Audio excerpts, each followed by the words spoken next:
नमस्कार दोस्तों, GS special series में एक बार फिर से आप सभी का स्वागत है। आज हम बात करेंगे नोबेल पुरस्कारों की कि आखिर नोबेल पुरस्कार क्या हैं, नोबेल पुरस्कार क्यों दिए जाते हैं और किसके द्वारा दिए जाते हैं, और इसके बारे में कुछ और डिटेल्स के बारे में बात करेंगे। जो क्योंकि नोबेल पुरस्कार हर साल दिए जाते हैं, तो इसमें जो इस बार के नामित व्यक्ति हैं उनके बारे में भी हम जानने की कोशिश करेंगे। तो सबसे पहले जान लेते हैं कि आखिर नोबेल पुरस्कार हैं क्या।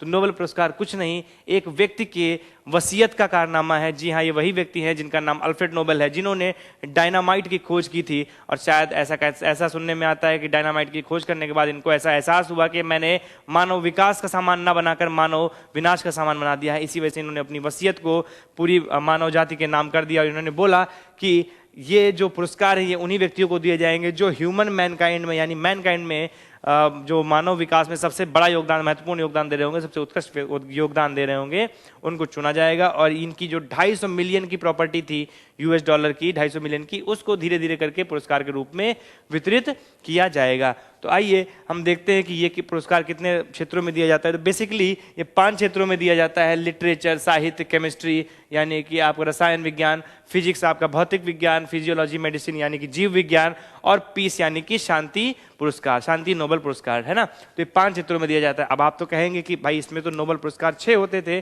तो दोस्तों, जो इकोनॉमिक्स का नोबेल पुरस्कार होता है वो बेसिकली इकोनॉमिक का नोबेल पुरस्कार ना होके कोई दूसरी चीज होती है। हम उसके बारे में बात करेंगे आखिर वो क्या चीज होती है। तो सबसे पहली बार जो अवार्ड दिए गए वो 10 दिसंबर 1901 को दिए गए, जो इनकी 5वीं पुण्यतिथि थी, इनकी मृत्यु की 5वीं पुण्यतिथि थी। ये किंग ऑफ स्वीडन द्वारा पुरस्कार पहली बार वितरित किए गए थे। चलिए दोस्तों, बात कर लेते हैं इकोनॉमिक्स के बारे में।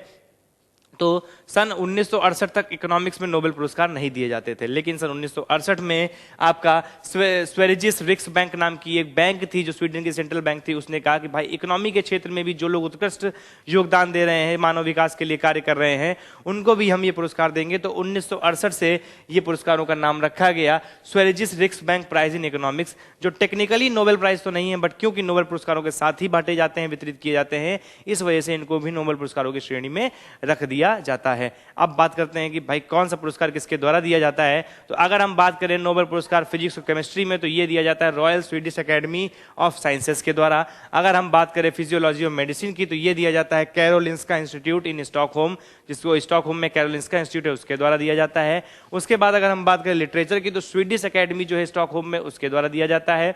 और अगर हम पीस पुरस्कार यानी कि शांति पुरस्कारों की बात करें, तो ये एक 5 लोगों की कमेटी बनती है नॉर्वे की पार्लियामेंट द्वारा, जो जिस व्यक्ति को नामित करती है उसको ये पुरस्कार दिया जाता है। तो ये हमारे हो गए कि कौन सी कमेटी किस पुरस्कार को वितरित करती है। अगर हम आगे बात करें तो शांति पुरस्कारों में अगर जो मेडल दिया जाता है, उस मेडल में हमको 3 व्यक्तियों का स्टैंप बना होता है। उसके बाद जो मेडल हमको इकोनॉमिक्स में मिलता है उसमें स्टार बना होता है, और इस मेडल के साथ साथ हमें कुछ पैसा मिलता है नोबेल पुरस्कारों में। उस पैसे के अलावा एक डिप्लोमा मिलता है जो कि दिया जाता है किंग ऑफ स्वीडन द्वारा, यानी किंग ऑफ स्वीडन के हस्ताक्षर के द्वारा हस्ताक्षरित वो आपको डिप्लोमा दिया जाता है। ठीक है, हालांकि नोबेल पुरस्कार भी कई विवादों से घिरा रहा, हालांकि उन विवादों के बारे में जानने की हमको खास जरूरत नहीं है, लेकिन एक विवाद जरूर रहता है कि इतना बड़ा पुरस्कार होने के बावजूद और महात्मा गांधी जैसी शख्सियत होने के बावजूद भी महात्मा गांधी को एक भी नोबेल पुरस्कार नहीं मिला।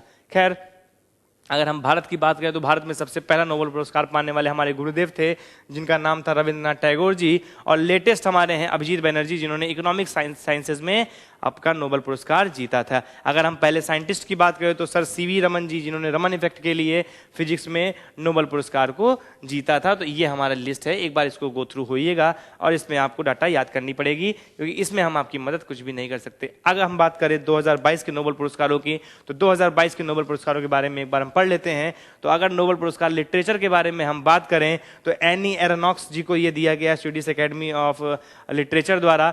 ठीक है, इनके उत्कृष्ट कार्यों के लिए। अगर हम बात करें फिजियोलॉजी और मेडिसिन के क्षेत्र में, तो डॉक्टर स्वांते पाबो जी को दिया गया है इनकी होमिनियंस और ह्यूमन इवोल्यूशन के बारे में पढ़ाई के लिए, जीनोम सीक्वेंसिंग की रिसर्च के लिए। बेसिकली जो नोबेल प्राइजेस हैं वो आपके इन्वेंशंस के लिए नहीं, डिस्कवरीज के लिए दिए जाते हैं। ठीक है, ये चीज़ ध्यान रखिएगा, इन्वेंशंस के लिए नोबेल प्राइज नहीं दिए जाते, बेसिकली डिस्कवरीज के लिए दिए जाते हैं। अगर इस बार के नोबेल प्राइज केमिस्ट्री के बारे में हम बात करें तो Caroline are बर्टो ji, Morton Meldal और के बैरी शार्पलेस जी को दिया गया इनकी क्लिक केमिस्ट्री के लिए। और अगर हम फिजिक्स की बात करें तो क्वांटम फिजिक्स में इनोवेशंस के डिस्कवरीज के लिए align aspect, John F closure और एंटोन जेलीलिंगर को दिया गया है फिजिक्स के लिए नोबेल पुरस्कार। ठीक है, तो ये चीज आपको ध्यान रखनी। साथ ही साथ मैं आपको दोस्तों बता दूं कि अगर आपसे क्वेश्चन पूछा जाता है कि यंगेस्ट व्यक्ति कौन है जिसने आपका नोबेल पुरस्कार जीता हो, तो उसका नाम है मलाला यूसुफजई।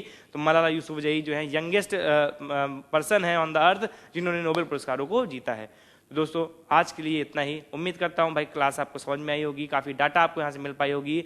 अगर आपको कुछ समझ में नहीं आता है तो आप कमेंट बॉक्स में कमेंट करिए, हम अपनी क्लास में उसको सुलझाने की कोशिश करेंगे। और इस डाटा का पीडीएफ, इस वीडियो का पीडीएफ आपको हमारे टेलीग्राम चैनल से मिल जाएगा, वहाँ पर जाइएगा, इसको एक्सेस करिएगा। तब तक ले नमस्कार, thank you, have a nice day. हम फिर मिलेंगे एक नए वीडियो के साथ। धन्यवाद।